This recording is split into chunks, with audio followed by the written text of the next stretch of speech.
Hello. Let me tell you about my idea. This is how I'm going to make money. This is how I'm going to make money for everybody. This is how the money's going to work. This is the financials of my whole system. So, what I'm talking about here is bike school, okay? So, let me start from the beginning. It's this thing. It's the new economic educational system of the whole world for the next 1,000 years. Um, and it started, and so what it is it's education. It's well, yeah. So let me just say how it started with me waking my website, my timeline, and then I was like, um, and then I decided, hey, let's make the history test because we all need to be historians. And then the best way to do that is by listening to the history's tales all the time. So you need the time, and the best way to have the time is to uh, multitask. And so um, do it by riding your bike. Oh my god. Excuse me. By riding your bike all day, every day, like 12 hours a day. So, because it'll provide the most amount of time to listen to the book and it's fun. And lots of reasons. It gets the blood going so you're thinking and you can concentrate. And you have to be sober to be a good biker, since you have to be sober to listen to the book well and all that kind of stuff. So it's a perfect way to learn, spend, and have a great life, not using any resources. And also, people will be more prone to protect the environment. Now, um, okay, so how do you fund it? Because whenever you start like a new thing, just like pops up out of the blue, you have to get funding for it. You can't just like plug it into whatever thing, and because they fund their own thing. So it's I want to do it the best, fund it the best way, the same way that the best things are funded. Like the thing that got us out of the Great Depression. What we need to do is, you always want to kill lots of birds with one stone, and so you want to fix the whole world also while you're trying to get money from it. And so you get the money from the absolute richest people, um, and but you also want to mimic history. So you can make it make sense and have it honor history and help teach everybody where the wrong turns were in history and where the right turns and all that kind of stuff. So to the short of it is, what you do is you get, and I got this sort of this idea because yesterday I was I was looking into those fund websites. I like to, and all these people trying to get funding, and they're like just trying to ask money from random people. But what we should do is be targeting the super wealthy, because I think that's pretty much the one thing that you can argue to anybody is the wealth discrepancy. Let's fix the wealth discrepancy, and especially in third world countries, if we're going to talk about it worldwide. And so, all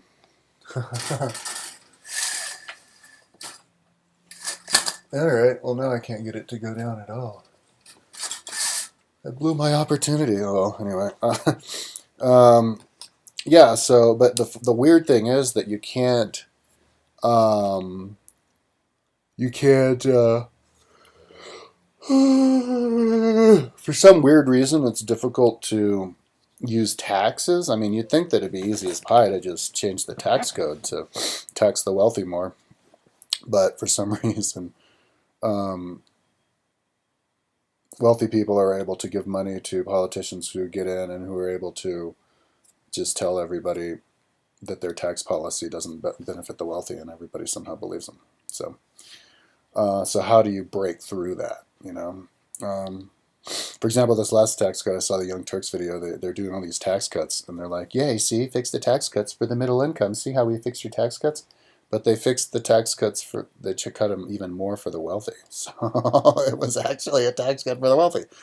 You know what I mean? And people, it's like, and it's weird after you go to all the high school and you have to take algebra and geometry and all this stuff. Like, how come people can't do simple arithmetic after that? It's bizarre. So maybe there's another way to alleviate the tax, the wealth discrepancy in a way that is respectful to everybody. You want to be respectful to everybody. Also, avoids an all-out revolution, and hard feelings and all that kind of stuff. I was listening to The Economist, Richard Wolff. He was saying that there was gonna. I should research it more, read more books about it. But in the end of the Great Depression in the 30s, people were getting totally pissed off because nobody had money. But all these rich people had all this money through the Great Depression. They're like, why are we going to just take the money from them? There was about to be a revolution. So we decided to just, the government did it. Took the money from all the rich people instead of socializing, just taking their companies from them. Took their money from them and used it to build all the highways and stuff. That's when we instigated Glass-Steagall Act, and which kept us from falling into another depression until Bill Clinton repealed it, and then 4 years later our depression came. So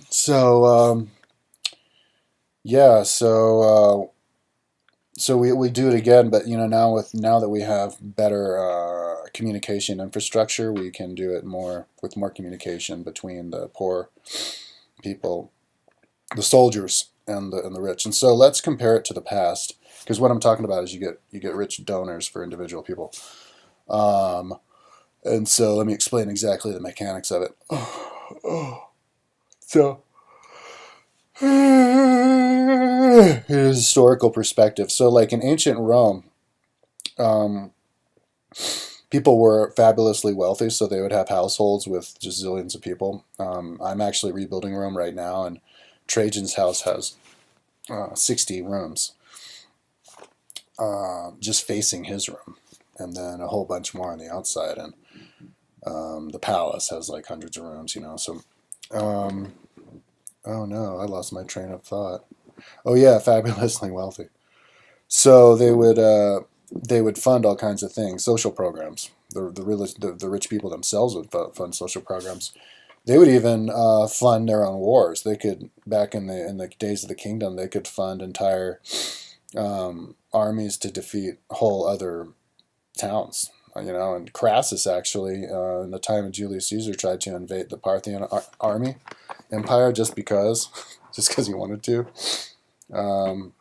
And it was, I don't know if people realize it, but it was his army. It wasn't the army of Rome. It was as big as an army of Rome. It was like 5 legions or something, like 8 legions, I think it was. It was like 40,000 people or whatever, and they all die. But it was his army because he was so rich. He just bought it.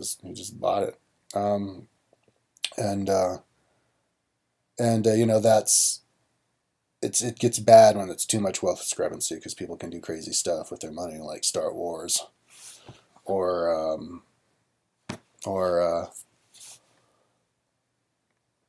displace people, cause problems. But you also have power, and so I think one good way, and in the past, so people would the rich people would sponsor poor people, and certain people. They'd even go around to their houses, their patron, and ask for the handout with their hand out every morning, or on a schedule. And yeah, so this is taking me forever to get to the point of, so I'll get to the point now. So the super rich people would have the person that they sponsor, and that would be their it would be like their mascot. And so, like in the past, the rich people would have lots of servants, and so like when you're walking around Rome, you would see like some guy, he's getting meat for somebody, and he'd be like, and a lot of times you wouldn't even know his name, you would know as who he works for, so you'd call him like, and you'd see it in like the Rome, like TVs and movies and stuff, like that's Julius's man, that's Maximin's man, or Maximin's men, and so they have like direct sponsorship of him, and they go and they do stuff for him, and so that's the idea. You have your bike school individual, and then they have a direct tie to some patron who gives them the money. And so the first question, because people are fucking barbarians, is, well, what do I get out of it? Well, it's such a stupid question. Well, obviously, the first answer to your stupid ass question is, what do you get out of it? Is it's the we're like back to the beginning. Is we're we're jump starting a new economy. Okay, so this is the idea for everybody. So the rich people pay for it in the beginning, but then the government pays for it once they get it kickstarted. Whenever you get a new government going, a new system going, you can't just like plug into some pre-existing government program because it's new. It's a new idea. You have to get money from a rich person, and then that grows in its reputation and adherence, and then the government plugs in. Okay, so that's what you get out of it. But the other thing that you get out of it personally, though, because you do get stuff personally out of it, is the same thing as in the past. Like, see, because I think we should keep the past uh, tied in with the present as much as we can in lots of different ways. I think I'm going to do another video right after this about how we should rebuild Rome. But so in the past, you would have Jim, like this rich guy's man, this patron's man would do this patron's man would do that. You do things for him. So um, so it's the same way. You do the dance and the song. If the rich person wants to do a dance, then you do that dance. And if they tell you to sing a song, then you sing the song. Because in bike school, everybody has YouTube channels. You dedicate like 2 hours a day of talking. So there's all kinds of sharing. So that's plenty of time to do the song and dance. And see, that way you don't. It's not like, see, this changes the system. It helps change the system of the patron of the politician, because everybody knows that's stupid, and so we need to somehow get out of it. So the politician is the politician, and the rich person is the rich person, because we're dangerously close to the rich person becoming the politician. We have two people that I know of right now, and probably more. Two women, actually. The woman who got Barack Obama in power has 4.2 billion. She's a Secretary of Commerce, and then somebody else who just got appointed as a Secretary of the Department of Education is a billionaire as well. So, just one step after that, why not they just rewrite the Constitution and make themselves the leaders? I mean, they already are. It'll streamline the economy, right?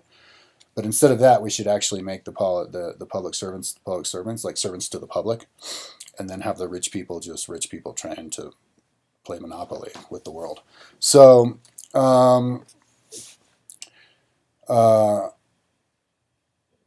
where was I? So you have, oh yeah. So it changes the paradigm, because the way it is now, the rich people, they would own the politicians, and so then they get to tell the politicians what to do, which totally fucks up the country. So it's the same thing. The rich people have their bike schooler to tell them what to do, but in the song and dance, they have all the power in the world to marionette you, because they love to marionette you, and so they can literally marionette you. Song and dance, song.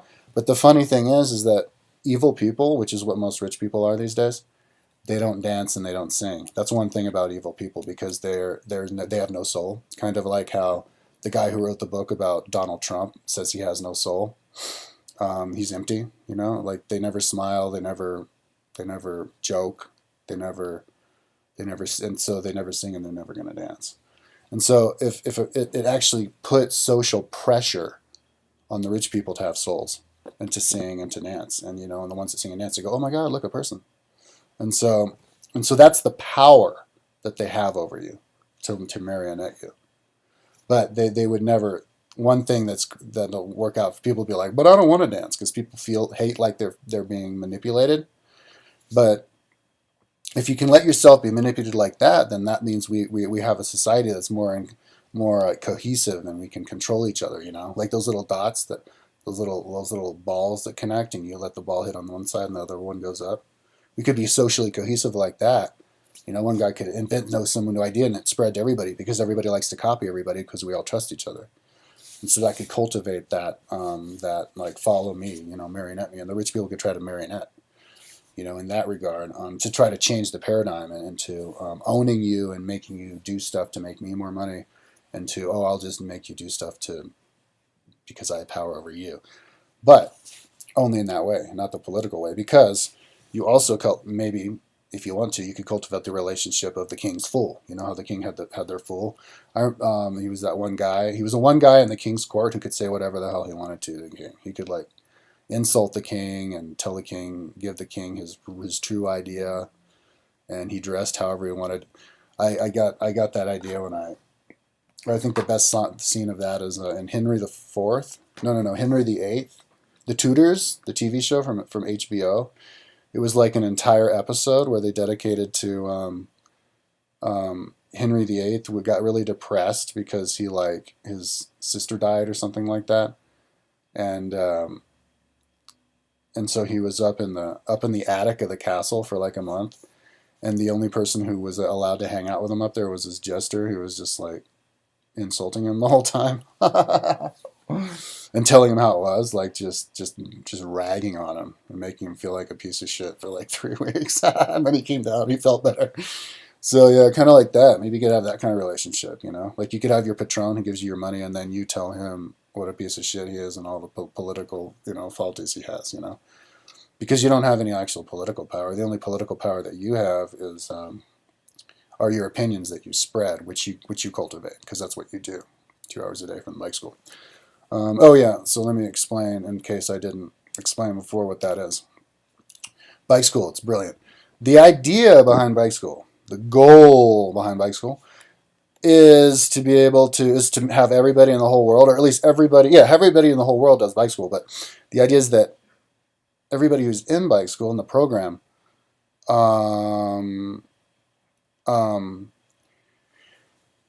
is that you can recite by memory, like on a YouTube video, because we use YouTube, the entire history of the entire planet, especially, or well, maybe next generation, but you can recite the entire history of the Roman civilization and pretty much the entire planet, because the goal is, and you prove it, and you actually have it's quantified, like exactly scientifically with the timeline, my history timeline. Because you just take the test. You have like 12 hours. No, you have 24 hours to take the test. You just stay up for 24 hours. And you have to fill in the whole thing. And people are like, but you'll get tired after 24 hours. Exactly. So you have to memorize it by rote. If you memorize it by rote, you can do it even if you're tired. So it's my timeline gutted. And so all that exists is the border, and then the fonts. So X's and O's for the fonts or whatever, X's for the fonts, and then just like the border. But it's the border that gives you the hint of what category it all goes in. So you just fill it in. The whole world history timeline. And everything has a different points attached to it. So then you turn it in, it's the point system, and that's your number. That's your history ability.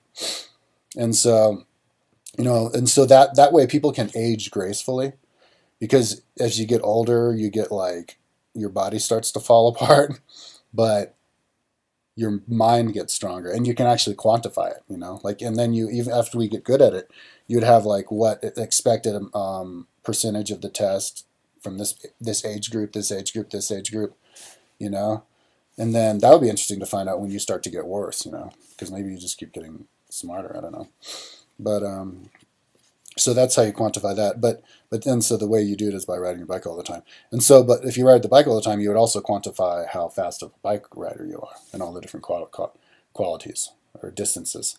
And so that's why I have my Bike Racer level page. And so you just tie it together, and then that'll keep people busy, because it takes care of the phys ed part, and it takes care of the academic part perfectly. Both of them perfectly tied together.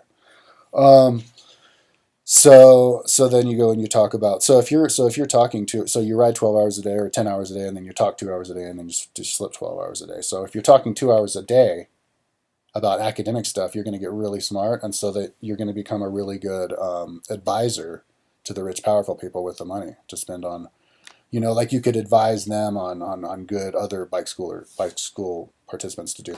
And so they could treat you like baseball cards. How little kids like to play with dolls, or people like to collect baseball cards. Well, the different billionaires, when they're at their cocktail parties, they can exchange like the people who they sponsor, because they actually literally sponsor them. Like they know who they sponsor because you have their name on your jersey. So I'll start it out by being sponsored by Trump, Donald Trump, because he's the billionaire president who says he spent $100 million of his own money to become president to help the poor man. So now that he'll become more and more rich from becoming president, from all the deals that he can do, he'll have extra money to spend on my new idea, which is bike school. And so he can sponsor me $50,000 a year, because I was watching the Young Turks the other day, and they were saying that they were talking about a poll and like between middle income earners, what they thought about some political thing. I can't remember what it is, but they showed the middle income earners on the screen, and it said 45,000 to 60,000. So I think I'll just round it off to 50,000, because that's how many miles a year the bike schooler rides a year. That's kind of like the medium average. And so, yeah, 50 sounds good. And so 50,000 a year also would give you enough time, the bike schoolers, enough time to travel around and do the different races around the local area or national to solidify the culture. So so I would have Trump's Man written in gold, TRUMPS man, in the front and the back. And so when you're riding down the road, they go, "Oh, look, that's Trump's man." And then Trump, when he shows his man, you can see the picture, and it has your name. So people, because how else would they know it's your man? Be like, "Oh, this is my guy. He's faster than your guy. Plus, he's better at history. He's both. Ha. Plus, he's younger. Trifecta powers. Trump. I trumped you. Pching. And he'd be like, "Yeah, but how do you know he's your man? He doesn't have your name on his jersey. You're just lying." You know what I mean? But if he has his man typed on the jersey, then you know. You know what I mean?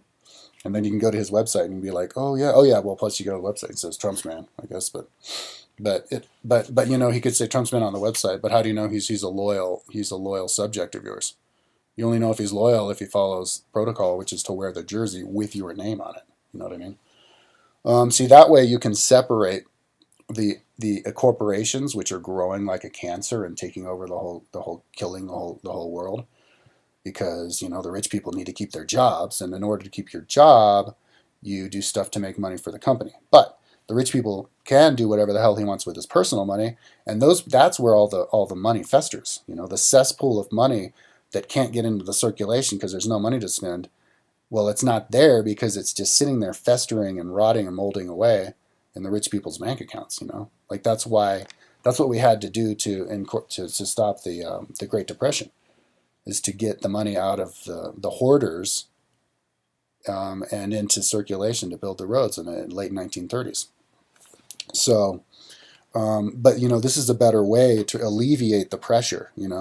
Like it's a lot less messy. Like if you picture this big fat bloated pig, it's a lot less messy to like smack the pig down with a big sledgehammer and have like its guts explode everywhere, because then where you collect it, and it's like the ruins of Rome. You have to make a simple transition.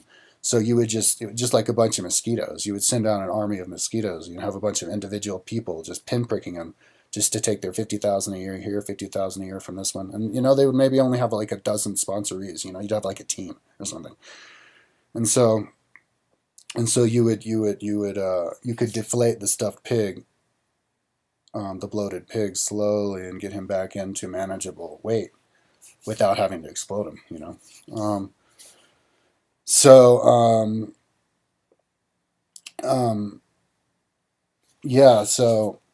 and also, it also helps address the fact of the matter that the system that we have now is that rich individuals own the place and have all the money. If you look at the like the top 1% own 95% of the wealth. I'd like to make pie charts and stuff on my website whenever I get around to it. But yeah, it's way too jilted. It's like we have the worst wealth discrepancy since the Gilded Age back in the World War One at the end of the Industrial Revolution, and it actually is. I'll talk about the history of the fall of Rome, but that's one of the problems with the fall of Rome. Rich people didn't want to contribute their people to the army. The landowners, and the emperor only cared about his territory, so they go after trying to conquer all the time instead of just to run a good country. And but without getting carried away, that's the perfect way to do it. You just have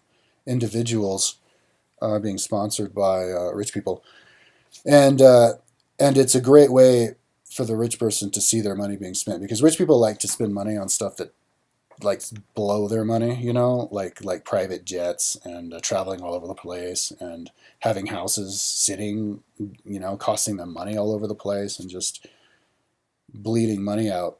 But the concept of the bike school is the exact opposite of that, the exact opposite lifestyle. So to fund something like that directly, not through some like weird convoluted tax or whatever, but to directly help somebody out who lives like the absolute simplest life.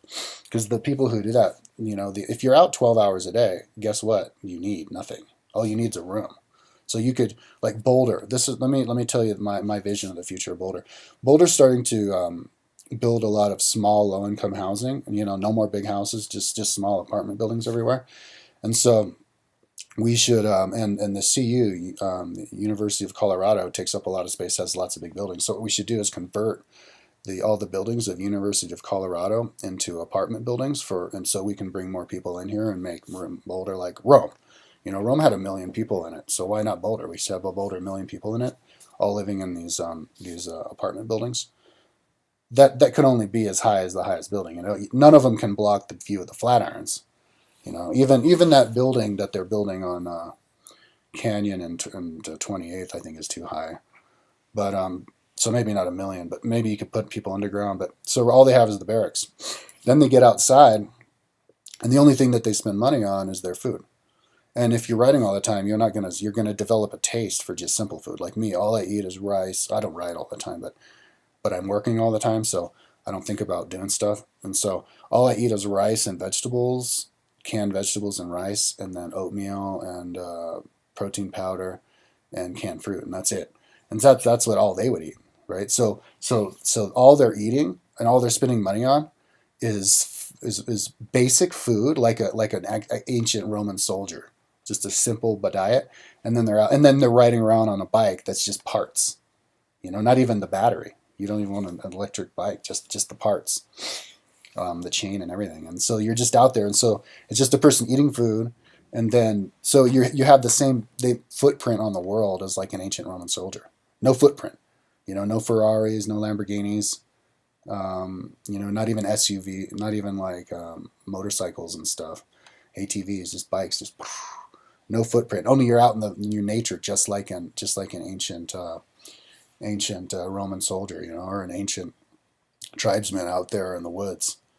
And only we're in the future with all of our technology, because how big the mountains are. People keep thinking the mountains aren't that. People will be overcrowded if everybody comes here, but you just make more trails. Make trails and trails and trails and trails and trails, but you stop developing houses up in the mountains. It's the houses being developed up in the mountains that get in the way of the mountain, the bears and the mountain lions, because it's the cars and all that kind of stuff. It's just trails of bikes. The mountain lions and the bears can live amongst us throughout the entire, and the wolves even. We could manage it. Maybe not with wolves, but mountain lions and bears throughout the whole state, and preserve it all, and have all the fun in the world. And people would become so brilliant that then we would, who knows how much we would know, and how smart our ancestors would be, and how many ideas we would get. Who knows how much world peace we could have. Everybody smart. That's the idea of Rome. The idea of Rome was to have a utopia where it was one world culture with one language and one even religion that they had, and it all went to shit when too many barbarians came in who diluted it, and didn't care. And so if we all have a society, we could have a society like that where we're all of one mind if we're all smart. It's the only reason where we're not all of one mind is because we're all not smart, and so that's the best way to do it. So that's the best way. So what I'm going to do is I'm going to get $50,000 from Trump. And so what you do is you write your name, Trump's Man. I'm going to write names Trump's Man in front and back, and then on the bottom how much he gives me, $50,000. and then on the side, I guess all the other stuff that I do, because I have my thing on the side, my website, which is the thing, which is the website that the backbone of the method of how to actually do it, because you need a good website, because there is no other infrastructure beyond that. There's no building, there's no teacher, there's no paperwork, there's no grades, no certification, no oversight, no nothing. Well, the only oversight would be whether or not the rich guy wants to keep giving some whoever money, because there's not even a contract between the rich dude. The rich dude just goes like, here, you're 50,000, and if he cuts you off, you know, you can cuss him out and then get another rich dude to pay you. I mean, there's plenty of billionaires. There's 400 billionaires, I think, in America. So 400 times 1 billion, even if they only had one and they have more than 1 billion, that's a lot of money. That's enough money to get the whole world on bike school. So yeah, I'm going to get going. I'm going to get my sponsorship from Donald Trump. Now, the idea is, even if he doesn't give me the money, I'll just tell him, you have to pretend like it all works, and then, because that's the best way that it'll stick. You create the environment, and then the illusion of it working, like, I think it was a movie. What was that? American Beauty. The real estate agent who's like, yeah, you have to have an illusion of success. If you have the illusion of success, you have a success. So yeah, you do the illusion of success. You just pretend like you're successful, and then people think that you're successful, and then they do what you do, and then it grows. Like when the snow comes. The earth is warm, and then the snow makes the earth, and then it doesn't take the snow, and then the earth finally gets cold, and now the snow can accumulate. You know what I mean? So yeah, I mean, for me to get it started, I'm just going to put Trump's man on my jersey front and back, whether he gives me money or not, and say how much he's giving me, and then I'll just keep that jersey on me. Well, I guess if he never gives me money, I'll eventually give up. I mean, the definition of his insanity is doing the same thing over and over again, thinking that you're going to get a different result. So I guess I'll do it for 5 years. I'll have Trump's man on my jersey for 4 years, because that's the duration of the presidency. Yeah, for the duration of his presidency, as long as he's the president making more and more money, I could be like, oh, with all the extra money you're making from the presidency, you can divert 50,000 a year to me to get going to create the new economic and social the economic and educational revolution of the world. So